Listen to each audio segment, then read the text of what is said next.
I've got one major objection, and it's a slightly autobiographical one. I'm Swiss. I'm a citizen of Switzerland, and I spent a bit of time there.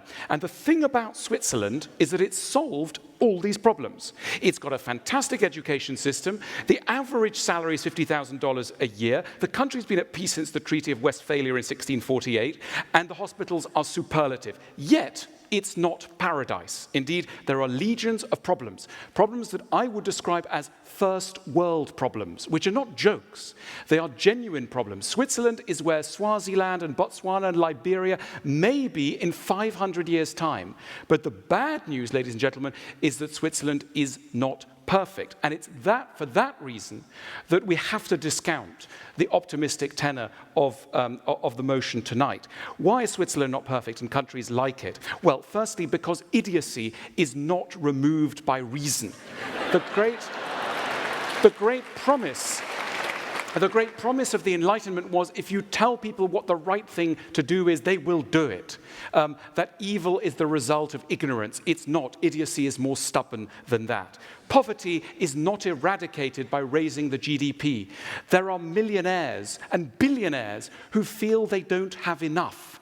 And that is the true definition of poverty, the sense you don't have enough. And unfortunately, that rises and is present at any income level. War is not the last word on meanness and violence and cruelty. These things continue in societies, even though people are not bludgeoning each other to death. And finally, even though there's no smallpox or guinea worm in Switzerland, people still, despite the wonderful advances of medicine, die. Death has not been eradicated, and as far as I know, maybe my learned friends have another view, there is no cure for this on the horizon. I'll start with my response to Alain, which is twofold. First of all, I think Alain de Botton has shown up to the wrong debate. I don't remember ever having been invited to a debate whose resolution is that in the future people will be immortal, nor that foolishness will evaporate from the surface of the earth, nor that we will never again lose our car keys. That is, the resolution of the debate is not that a perfect world is in our future, but rather the best days are to come. My second response is, are you serious? Are you willing to go to a peasant in Cambodia or Sudan or Bangladesh or Afghanistan and say, listen, I've been there, you worry about your child dying, your wife dying in childbirth, you're full of parasites, you don't have enough to eat, but trust me, it's no great shakes to live in a country like Switzerland. Yeah. True, your child might not die in the first year of life, but when they're a teenager, they're going to roll their eyes at you. And you may not have to live under the shadow of war and genocide, but people will still make bitchy comments. And you may not be hungry, but sometimes the wine will have a nose that's a bit too fruity. I think the response of billions of people on Earth would be, well, thanks, but I think I'd like to find out for myself. If I could just say, these back and forths could get rather tedious if one team holds up a graph saying things are getting better, and the other one points out, no, but it could get worse, etc. I think we almost have to take a step back and say, what is driving this camp to want to assert so rigorously, from what center of your beings is this coming that you feel such a need to insist on something data, that you from the data, right, from the facts, right?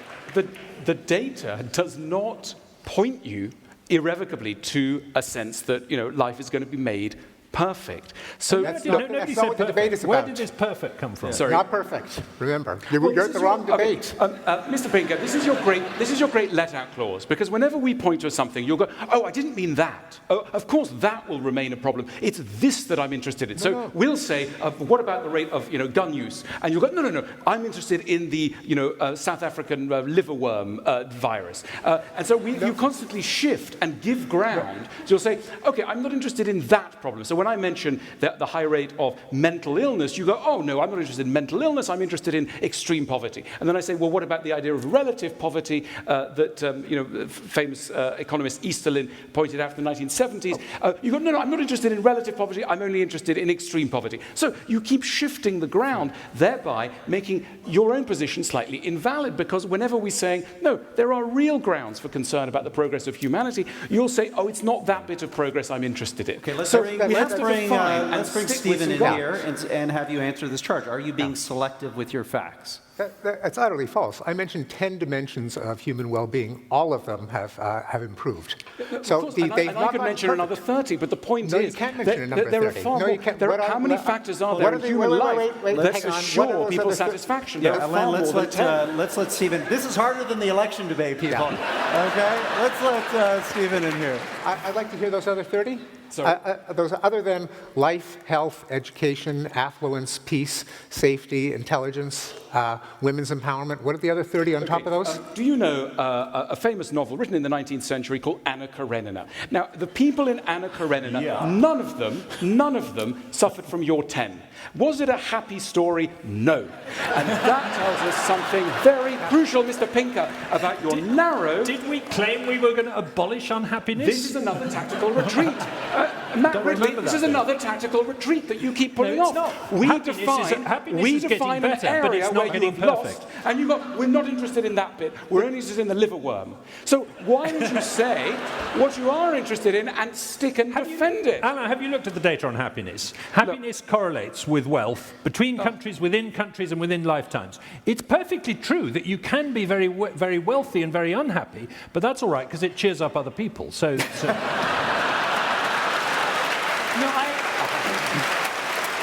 Alain, I think, is making a very good... I mentioned a couple of things. First of all, the Easterlin paradox has been resolved. I think you're a decade out of date. The idea that wealth does not correlate with happiness, which is what the Easterlin paradox was, has been resolved. August Deaton just won the Nobel Prize a couple of weeks ago for showing that. And as Matt said, it was based on a fallacy. Presumably there are some people in this room who are a little unhappy about various things, and they're not on the breadline. And you would go, well, I'm sorry, guys, but my data suggests that your happiness does not correlate with your income, and therefore your unhappiness is not really real, because the data doesn't show that it's real. In other words, your data leaves so many anomalies. What are you talking about? Well, how is the data not show that someone's unhappiness is real? What I'm talking about... Let's pause here just for a moment. I want to bring... So Anna Karenina is standing on the edge of the platform, and you're saying, hang on, deep geological time is the answer for you, dear. That's your answer, is it? Why That's not? the answer, Why not? Mr. Let's and Mrs. try it. Pollyanna. Let's Deep ask her. geological time. Fantastic. Tell that to Hamlet as well. I just have to remind you, Anna Karenina didn't actually exist. She's actually... I just have to...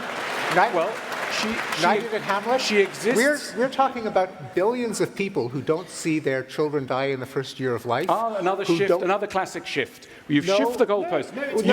Can't you juggle and walk? Let's see if we finish here. I understand, but please address the thing under consideration, which is the dilemmas of the psyche. And I asked you and Matt, how would you respond to some of the dilemmas of the psyche? Matt suggested that deep geological time would be a suitable answer. I think if your child dies in the first year of life, that deeply concerns the human psyche. I think it's very relevant to happiness. I think if billions of people do not see their children die, that's a much more relevant consideration for the human psyche, for the depth of human existence than Anna Karenina. What you're doing is you're essentially saying the problem spotted in literature, you're doing that classic move. The problem, Mr. Pinker made there was a charming moment in the green room earlier today when Stephen said, wouldn't it be funny if walking home I happened to be bludgeoned to death by a stranger? Given my philosophy, wouldn't it be funny? And we laughed, and Stephen laughed, and I think it comes to the heart of what we're saying. The reason it was funny, there's an old Jewish saying, man thinks, God laughs. In other words, it's a lesson in modesty. And Stephen was, in this little throwaway joke in the green room, admitting that for whatever his theories, etc., he remains vulnerable. He remains mortal. He might be bludgeoned to death. His grand Pollyannish narrative could be undermined. Well, since a lot of this debate seems to hinge on my imminent being bludgeoned to death, I'm willing to accept those odds. I think that if I get bludgeoned to death tonight, that Matt will concede. But if I can tweet tomorrow morning that rumors of my death are greatly exaggerated, then I would maintain that our side will win, because the chances of any of us being bludgeoned to death are extremely small and a fraction of what they were several centuries ago.